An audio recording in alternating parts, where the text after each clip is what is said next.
नाशिकच्या नांदगाव येथील दत्तनगर भागामधील रहिवाशांचे प्रॉपर्टी कार्ड आता ऑनलाईन बनवण्यात आलं आहे। नगरसेवक नंदू पाटील आणि भूमी अभिलेख अधिकारी यांच्या प्रयत्नातून बऱ्याच वर्षांपासून प्रलंबित असणारा हा विषय आता सुटलाय। गेल्या 2 ते 3 वर्षांपासून मिळकत पत्रिकेचे योग्यतेने डाटा फीडिंग न झाल्यामुळे संपूर्ण उतारा कोरा दिसत होता। त्यामुळे दत्तनगर येथील जवळपास 55 कुटुंबियांना अनेक समस्यांना सामोरं जावं लागत होतं। याविषयी मार्गी लावण्यासाठी अधिकाऱ्यांकडून मकर संक्रांतीला तिळगुळासोबत प्रत्येकाला नोंद असलेले उतारे देण्यात आले।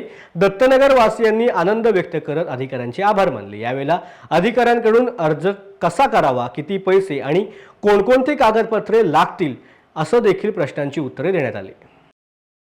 अधीक्षक नांदगाव मौजे नांदगाव येथील दत्तनगरमधील 3172 मध्ये प्रॉपर्टी कार्ड संपूर्ण एक साईडनी रिकामं होतं, तर ते भरून देण्याबाबत यापूर्वी मी बाईट दिली होती किंवा माझी सांगितलं होतं, आश्वासन दिलं होतं की बाबा मी हे पूर्ण करील। आणि आज त्याप्रमाणे तिळगुळ संक्रांतीच्या निमित्ताने तिळगुळसारखं वाटप म्हणजे त्याची पूर्तता करून दुरुस्ती करून मी आज प्रॉपर्टी कार्डाचं वाटप केलेलं आहे।